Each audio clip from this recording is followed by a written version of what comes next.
एक वर्ष पूर्ति तथा सरकार विभिन्न जन कल्याणकारी योजना फ्लैगशिप स्कीम जोड़ा रहा ताहार केते अंतर्भुक्तिकरण अच्छी तले तृणमूल स्तर में ताहा केते लोकों काम लगुच जिलार विभिन्न डिपार्टमेंट को एका संगे बसई से योजना गुड़िकर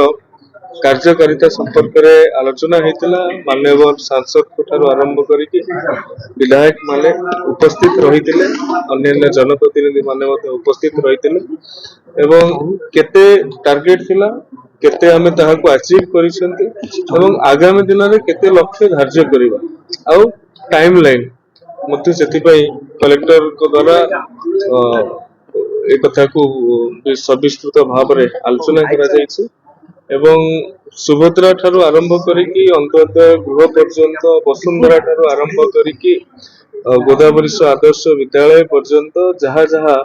जो जो स्थान रे कोठी पॉलिटिकल इंटरवेंशन आवश्यकता अछि कोठी लैंड इश्यू रही कोठी पावर इश्यू रही से संपर्क रे केमिति ताको समाधान करियबो विशेषकर समस्त भितर उद्वेग रहिला पानीय जल समस्या को लेकिन विभिन्न ब्लॉक गुडा करे कंप्लीशन स्टेटस एवं तार जो भाव में सी आउ ईओटी एक्सटेंशन ऑफ टाइम न नहीं पारंती से विस्तृत भाव आलोचना धन्यवाद।